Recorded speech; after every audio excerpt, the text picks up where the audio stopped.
रामकृष्ण हरी, आमचं गाव आमचा पारायण सोहळा या कार्यक्रमासाठी आज आपण मान तालुक्यातील आंधळी ग्रामपंचायतीच्या हद्दीत असलेल्या माऊली नगरमध्ये आलेलो आहोत. या माऊली नगरमध्ये अखंड हरिनाम सप्ताह सुरू करण्यात आलेला आहे. खरं तर हा केव्हा अखंड हरिनाम सप्ताह सुरू केलेला आहे, काय त्या पाठीमागे एक भावना होती, अशी विविध माहिती आज आपण माऊली नगरमधील ग्रामस्थ आणि वारकरी यांच्याकडून घेणार आहोत. रामकृष्ण हरी माऊली. रामकृष्ण हरी. माऊली, नाव सांगा पहिल्यांदा. माझं नाव आत्माराम गोविंद शेंडे. माऊली, पहिलाच प्रश्न तुमच्यासाठी आहे की केव्हा हे पारायण सुरू केलेलं आहे? 1992 साली आम्ही पारायण चालू केले. बर.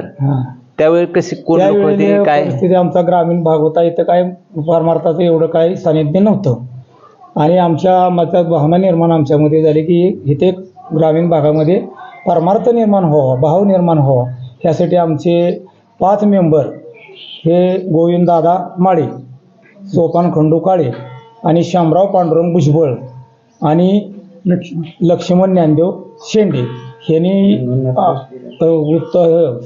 अंकुश रंगनाथ भोसले यांनी आम्ही एवढ्या मिळून आम्ही आपली कार्यक्रम पारायण सोहळा चालू केला 1992. हा, 1992 साली. आता 35वं वर्ष आमचं चालू आहे. बरं, पहिल्या वर्षी कसं नियोजन केलं होतं, काय आम्ही कार्यक्रम कसं होतं? कीर्तनकार, प्रवचनकार त्या पद्धतीने त्या काळातले त्या पद्धतीनेच होते सगळे. कोण होते म्हणजे त्यावेळेला? आमचं पहिलं कीर्तन असे लोणीचे गजानन महाराज म्हणून, गणपती म्हणून पहिलं आम्ही कीर्तन ते सुरू केलं आणि तिथून आमच्या प्रारंभ आमच्या पारायणाला झाला. पारायणाला आणि 5 मेंबरने आम्ही सुरुवातीला 500 रुपये काढून 22,000 रुपये मध्ये पहिलं पारायण आम्ही उभं केलं. जेवण वगैरे आम्ही स्वतः सुरुवातीला स्वतःच करत होतो. बरं. आणि नंतर आम्ही सहभाग घेऊन सगळ्या परिसरातील लोकांनी सहभाग आम्हाला मिळत गेला. सगळ्यांना आनंद झाला. कार्यक्रम ते पारायण चालू झालं. या परिसरामध्ये कुठेही पारायण नव्हतं. पहिलं आंधळीतील पारायण हे आमच्या परिसरातील एवढ्या. त्यामुळे इथं हजारो लोक कीर्तन ही चीज काय बघायसाठी हजर झाली आणि त्यांना आनंद निर्माण झाला, भाव निर्माण झाला. आणि तिथून त्यांनी सांगितलं आपलं ही अखंड आपलं पारायण चालू ठेवायचं आणि त्याने आम्ही तुम्हाला काय लागेल ते सहकार्य करू. त्या पद्धतीनं आपल्याला सहकार्य वाढत गेलं. कोणी पंक्ती दिल्या, कोणी परमार्थ म्हणजे पैसा दिले, म्हणजे जे जमल ते सहकार्य तुम्हाला, तन मन धन आणि त्यांनी सगळ्या पद्धतीने त्यांनी सहकार्य करून आम्ही नंतर असे आमचे पारायण व्यवस्थापक मंडळ म्हणून आम्ही निर्माण केलं. आणि त्या पारायण व्यवस्थापकांनी ताकदीनं त्याला सहभाग घेऊन त्यात सगळे सहकारी नोकर वर्ग, सगळं पोलीस म्हणा, कंपनीत असणारी मुलं, तरुण मुलांना घेऊन आम्ही हा कार्यक्रम अगदी व्यवस्थितपणे चालू केला. आता आम्हाला भरपूर सहकार्य मिळतंय, पंक्ती भरपूर मिळतात, सौजन्य भरपूर मिळतंय. पण ह्याच्या पाठीमाग काय म्हणजे लोक देण्या पाठीमाग काय मनात होती त्यांच्या भावना एवढं चांगलं? त्यांना सुरुवातीला परमार्थ हीच काय माहित नव्हतं आणि त्यांना ती परमार्थाची गोडी लागली, चटक लागली. आणि गोडी लागल्यानंतर म्हणजे ही चांगलं आहे, आपल्याला इथं म्हणजे सुधारणा होणार आहे इथं, म्हणून त्यांनी सहकार्य दिले. चालू ठेवा म्हणजे बंद करायचा नाही आपल्याला कार्यक्रम. बरं, 35 वर्षातल्या एखाद्या आठवणीतील गोष्ट म्हणजे कोरोनाच्या कालावधीत त्यावेळेला कसं? कोरोनाच्या काळामध्ये आम्ही अगदी मोजकीत माणसं, जेवढी काय अगदी येणारी थोडीच वाचक मंडळी आणि ती बी तोंडाला मास्क बांधून अगदी सगळं त्याचा उपयोग करून काळजी घेऊन आम्ही तेवढं ते पारायण खंडित न होता पूर्ण केलं. धन्यवाद. हरी माऊली. रामकृष्ण हरी. माऊली, पहिल्यांदा सांगा तुम्ही नोकरी काय करता वगैरे? मी सध्या सातारा पोलीसमध्ये पोलीस हवालदार म्हणून चालक पदावरती काम करत आहोत. बरं. आता माऊली, प्रश्न पडतो ते दादांनी सांगितलेलंच आहे, सगळा इतिहास 35 वर्षाचा वगैरे. आता तुम्ही नोकरी करता, नोकरी उद्योग व्यवसाय लोक करणारे कसं हे पारायणात सहभागी होतात? कसं म्हणजे आता दादांनी सांगितलं की आम्हाला तुम्ही सहकार्य करता, ज्यांना काय मनात भावना असते त्यावेळेला? भावना तरी एक असते की आपण इथे येऊन एक बॅटरी चार्ज करून जायची, ह्या उद्देशाने आम्ही इथे येत असतो. बरं. आणि तरुण मंडळ जे लोक ज्यांना यायला मिळत नाही ते आम्हाला लांबून कोणाला पण आशीर्वाद दिल्यासारखं, लागणारं साहित्य असेल इथं आम्हाला कुठलं कमी पडत असेल त्याला आम्हाला सपोर्ट करत असतात. पारायण सोहळ्यासाठी जे लागेल ती मदत करतात आम्हाला. तर तुम्ही बॅटरी चार्जिंग म्हणजे नक्की आध्यात्मिक म्हणलं कसं ते म्हणजे अर्थ काय? आम्हाला सांगण्याचा ह्याचाच उद्देश आहे की आपण नेहमी आपल्या प्रपंचात असतो, पण त्यातून आपण परमार्थ करू मग करत होत नाही. पण माझा एकच एक ध्येय आहे की आपण हे 8 दिवस घालवले तर आपल्याला पुढचे 1 वर्षभर बॅटरी चार्ज सारखं आपण राहतो, जे एक वर्ष आध्यात्मिक म्हणजे करण्यासाठी तयार राहतो. तयार राहतो आणि 8 दिवसाचं आपल्याला वर्षभर शिदोरी पुरते शिदोरी पुरते. या पारायणाच्या माध्यमातून. तीच महत्वाची असते. आणि तुम्ही सांगितलं की बाबा पुणे मुंबईला जे लोक प्रत्यक्ष जरी नाही आले तरी त्या निमित्तानं इथं सहभाग होतो त्यांचा. सहभाग होता. धन्यवाद. रामकृष्ण हरी माऊली. रामकृष्ण हरी. माऊली, एक सांगा, यावर्षी तुमचं 35 वर्षात पदार्पण केलेलं आहे पारायण सोहळ्यानं. तर कार्यक्रम कुठले कुठले आहेत? म्हणजे प्रवचनकार म्हणा, कीर्तनकार म्हणा, किंवा सौजन्य कोणी कोणी दिलेलं आहे? आमच्या या माऊलीनगर मधील पारायण सोहळ्याचं रूपरेषा अशा प्रकारची असते.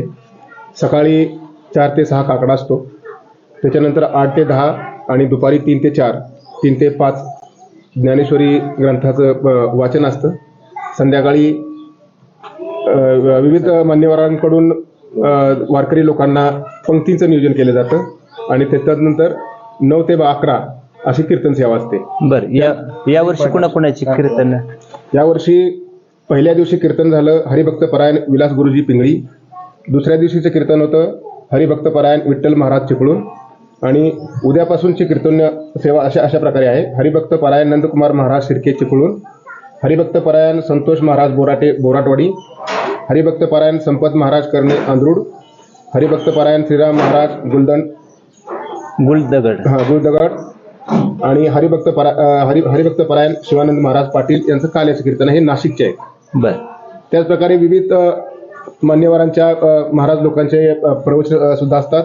आणि हे सगळे प्रवचनं किंवा कीर्तनं पंक्ती या सगळ्या विविध लोकांच्या भाविकांच्या त्या सौजन्याने इथं होत असतात. बरं माऊली, एक सांगा, तुम्ही नोकरी शेती काय करता? म्हणजे मी माजी सैनिक आहे. 28 वर्ष सैनिक सेवा केल्यानंतर बर मी आता देश सेवेतून बरं रिटायर रिटायर झाला. आता बऱ्याच वेळेला प्रश्न पडतो की तुम्हाला विचारला जात असेल किंवा असा येतो की 35 वर्ष झालं पारायण मिळालेलं आहे, या पारायणातून नक्की आपल्याला काय मिळालं? म्हणजे असा प्रश्न आजकाल शिक्षणाच्या बाबतीत पाहाल तर खूप उच्च दर्जाचे शिक्षण प्रत्येक जण आपापल्या मुलांना देण्याचा प्रयत्न करत असतो. परंतु गावखेड्यातील वस्तीवरील जे गोरगरीब शेतकरी आहेत त्यांना किंवा त्यांच्या मुलांना शिक्षणाचा प्रत्येकाचा प्रयत्न तर आहेच, पण शिक्षणाबरोबर आपला परमार्थ, आपली भारतीय संस्कृती, महाराष्ट्राला खूप मोठा वारकरी वारसा लाभलेला आहे. मग हा वारसा आपण येणाऱ्या पिढीकडं कशा प्रकारे पोहोचवता येईल या उद्देशाने आम्ही हा जो वार्षिक वर्षातून एकदा जो सप्ताह पारायण सोहळा साजरा करतो. धन्यवाद. रामकृष्ण हरी महाराज. महाराज नाव सांगा तुमचं पहिलं. माझं नाव गिरीश महाराज, गाणगापूरमध्ये असतो मी. आणि या इथं गेली 35 वर्ष मी इथं व्यासपीठ ज्ञानेश्वरी पारायण वाचनात सहभागी होतो आणि ज्ञानेश्वरी वाचन करतो. तर मला आमच्या इथे चौधरी बाबा होते, ते चौधरी बाबा गाणगापूरला आलेले होते आणि गाणगापूरला माझी त्यांची भेट झाली. त्यांनी मला गुरुपद म्हणजे मार्गदर्शन केलं, गुरुपदिष्ट ज्ञान दिलं आणि त्या ज्ञानानं माझ्या पुढची प्रगती आध्यात्मिक झाली. आणि मग मला त्यांनी इथं बोलवलं. त्यावेळेला हे ज्ञानेश्वरी मंदिर नव्हतं. त्या ते स्वामी समर्थ मठ आहे इथं, त्या मंदिरात राहत होते. आणि मग हे गोविंद बाबा, सोपान काका यांनी आणि आमचे लक्ष्मण महाराज पाटील किरोलीकर वास्कर पाडाचे आहे, त्यांनी तिघांनी मिळून ठरवलं की आपल्या या आंधळी गावात एक मंदिर व्हायला पाहिजे आणि ज्ञानेश्वर पारायण अशीच उत्तरोत्तर उन्नती व्हायला पाहिजे. म्हणून त्यांनी तिघांनी मिळून ठरवल्यावर मग गावच्या माणसांचा सहभाग, बाहेरील परगावी माणसांचा सहभाग इथं झाला आणि उत्स्फूर्तपणे प्रत्येकाने दान दक्षिणा देऊन आणि या गोविंद पाटील आहे आपलं शेंडे आहेत, गोविंद बुवा शेंडे यांनी ही जमीन आपल्या ज्ञानेश्वर मंदिरासाठी दिली आणि सोपान काका काळे यांच्या मार्गदर्शनाखाली तसेच आमचे लक्ष्मण पाटील महाराज यांच्या मार्गदर्शनाखाली चौधरी बाबांनी या तिघांना मिळून या मंदिराची रूपरेखा मांडली आणि त्या रूपरेखाप्रमाणे हे आज जे वैभव दिसत आहे ते चौधरी बाबांनी अनेक जणांच्याकडून देणग्या वगैरे गोळा करून ही मंदिराची स्थापना, मंदिराचं पुनरुज्जीवन सगळं केलेलं आहे. आणि त्यात या आंधळी ग्रामस्थांचा भरपूर सहभाग झाला आणि तो असा इतका उन्नत वाढला की त्यानंतर आमच्या इथे आमचे अंकुश बाबा भोसले हे इथं आले आणि त्यांनी पण परमार्थात एक दिव्य असं अनुभूती इथल्या गावातल्या लोकांना दिली आणि त्या अनुभूतीमुळे माणसांची बरीच प्रगती झाली आणि आमच्या इकडे पण ज्ञानेश्वरी पारायणासाठी ओघ वाढला आणि इथं जे जे म्हणून लोक आले त्यांच्या सर्व इच्छा या इथं ज्ञानेश्वर महाराजांच्या कृपेने पूर्ण झालेल्या आहेत. धन्यवाद धन्यवाद माऊली. रामकृष्ण हरी महाराज. रामकृष्ण आहे. काय आता हे सगळं बघितल्यानंतर सांगताल पारायणाच्या निमित्तानं? मी बाळकृष्ण मृदंगमणी बाळकृष्ण महाराज जयपूरकर. हा मी वयाच्या 8व्या वर्षीपासून म्हणजे इयत्ता 3रीला असल्यापासून आंधळी या गावामध्ये मृदंग वाजवायसाठी येतो या. तेव्हापासून त्यावेळेला भरपूर अडचणीतनं हा नामयज्ञ सप्ताह सुरू केला आणि आता त्याला दिव्य भव्य स्वरूप आलेलं आहे. तर आता भविष्यात म्हणजे आता पारायणाचा तुम्ही एवढा मोठा कार्यक्रम आयोजित करता, तर अजून काय वाटतं का बदल करावा किंवा अजून काय करावा असं नवीन काही विचारधारा काय आलेली आहे का?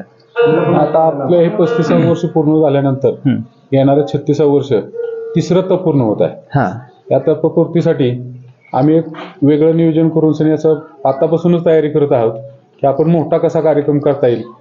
पंचक्रोशीतील सगळी कशी लोक गोळा होतील आणि सहभागाने मोठा कार्यक्रम कसा होईल हे आम्ही तयारीला लागलो आहे. म्हणजे तरी पण काय बदल असं वाटतं म्हणजे काय म्हणजे वेगळं तुम्ही काय करणार आहे का असं? पारायण सोहळा तर आहेच, हे तर तुमचं भजन कीर्तन प्रवचन हे राहणार आहे, पण अजून काय वेगळं काय त्याच्यात उपक्रम राबवणार आहे का तुम्ही? आता हे म्हणजे तसं नियोजन वगैरे आहे का तसं?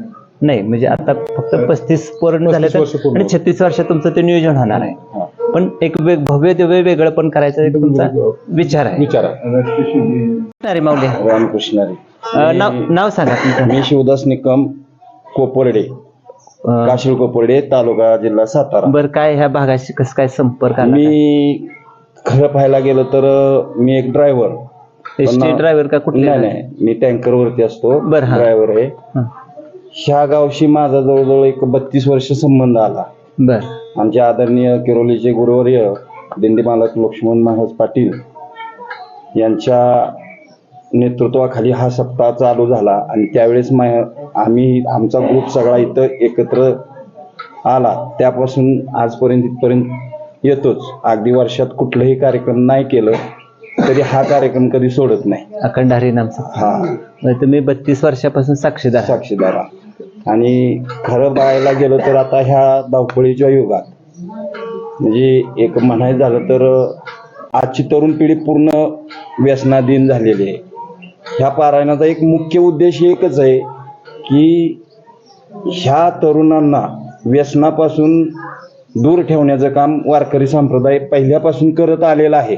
इथून पुढे सुद्धा तेच करत राहणार आणि तरुण पिढी ह्यात कशी जास्त समाविष्ट होईल ह्याच्या उद्देशानंच हा कार्यक्रम चालू असतो. रामकृष्ण. नाव सांगा तुमचं पहिल्यांदा. शकुंतला. आज स्वयंपाक तुम्ही सगळ्या जबाबदारीने बनवत होता वारकऱ्यांसाठी, काय मनात भावना आहे? काहीतरी भावना आहे ना? सकाळी मग 4:30 वाजल्यापासून तुम्ही आज वारकऱ्यांसाठी काम करताय. जेवण आहे, चहा पाणी आहे ना, काकडा, हे सगळ्याच नियोजन तुमच्याकडे आहे ना महिलांच्याकडे? हो. काय वारकऱ्यांना काय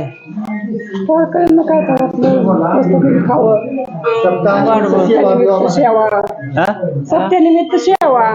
कृष्ण हरी महाराज. रामकृष्ण हरी. नाव सांगा. माझं नाव कुंडलिक दगडू माने. बर. आंधळी. आंधळी याच गावचे? हो, याच गावचे. मग किती वर्ष झाले सेवा करताय चौकदाराची? गोविंदाप्पा होता, गोविंदाप्पा. आम्ही गोविंदाप्पा म्हणायचो आणि त्यांच्या मंडळीला वहिनी म्हणायचो. बर. वहिनी म्हणायचो. आणि ही पाया, मंदिराचा पाया म्या नारळ फोडलेला आहे. म्हणजे तुम्ही साक्षीदार आहात? साक्षीदार आहे. आता नगरमध्ये अखंड हरिनाम सप्ताह सुरू आहे.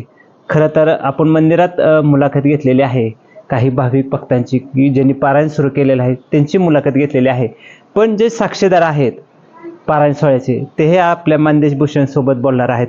मुलाखतीला सुरुवात करण्यापूर्वी आपण ओळख करून घेऊया. रामकृष्ण हरी माऊली. नाव सांगा माऊली. कृष्णराव जाधव. रामकृष्ण हरी माऊली. नाव सांगा. अंकुश रंगनाथ भोसले. धन्यवाद. अंकुल भोसले. अंकुश भोसले उमरज. दादा तुमचं नाव सांगा. विठ्ठल घाग चिपळूण. चिपळून. तुमची कीर्तन सेवा इथं झालेली आहे. काल झाले. काल झालेली आहे, सुरुवातीला झालेली आहे. रामकृष्ण हरी माऊली. नंदकुमार शिर्के चिपळूण. नंदकुमार शिर्के चिपळूण. आज तुमची कीर्तन सेवा आहे. धन्यवाद. तुमचं नाव सांगा.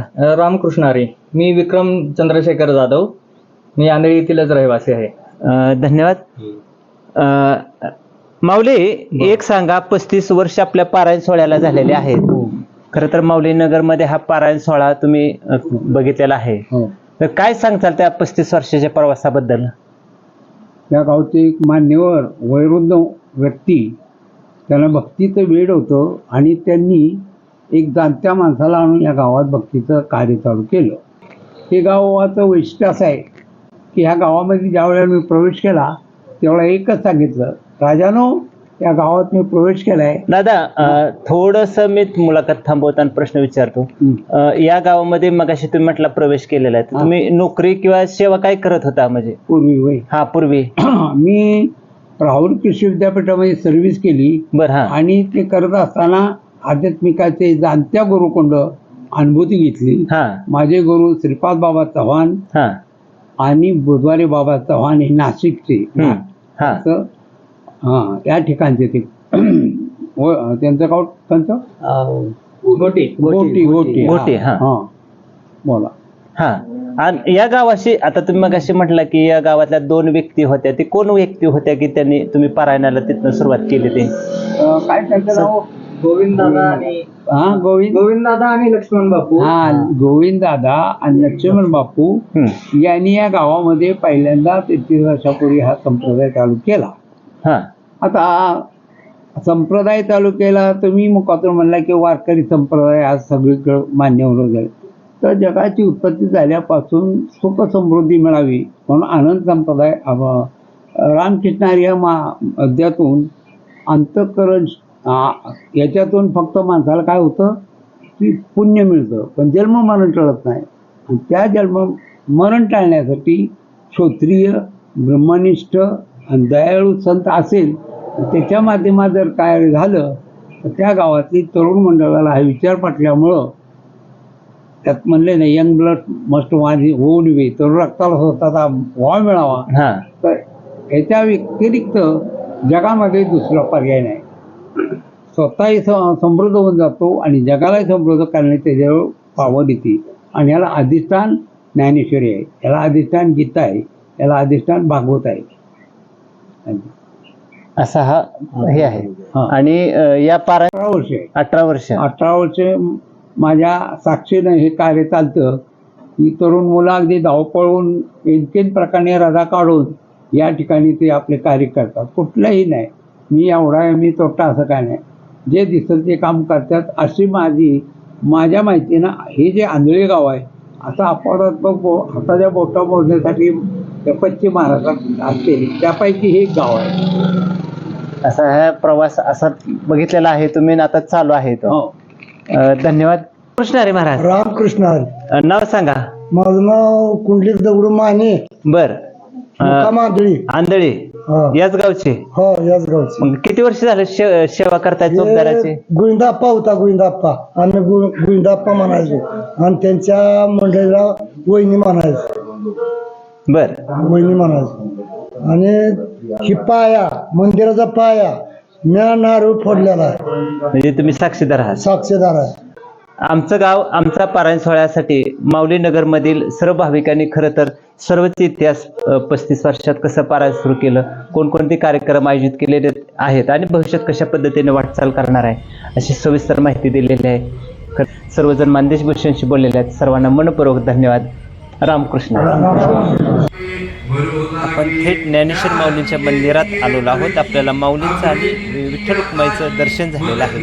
याच भव्य मंदिरामध्ये अखंड हरिनाम सप्ताह सुरू आहे. गेल्या 35 वर्षापासून या ठिकाणी अखंड हरिनाम सप्ताहाचं काम सुरू आहे. आपण दृश्य पाहतोय ते ज्ञानेश्वरी वाचन करताना विद्यार्थी आपण पाहतोय. शाळकरी विद्यार्थी ज्ञानेश्वरी वाचनामध्ये दंग झालेले आहेत. खरं तर पारायण सोहळा म्हटलं का जेवणाची व्यवस्था महिला खरं तर अतिशय काटेकोरपणे करीत असतात. चवदार जेवण कसं बनेल याकडे लक्ष असतं. खरं तर मानदेश भूषणशी बोलताना त्यांनी सांगितलेलं आहे की ही सेवा आहे, त्यामुळे आम्हाला काही वाटत नाही. सेवा करण्यामध्ये एक आनंद असतो. आपण बघतोय ते एक चवदार जेवण बनवलेलं आहे. खरं तर डबल वांगचं जेवण केलेलं आहे. चपाती बनवण्याचं काम सुरू आहे आणि खरोखरच महिला अतिशय मेहनतीने हे काम करत आहेत. हे का वेगळं काळं वांग अशा प्रकारचं जेवण बनवलेलं आहे. दुसऱ्या प्रकारचे वांग बनवलेलं आहे. 2 प्रकारचे वांग्याचं जेवण आहे.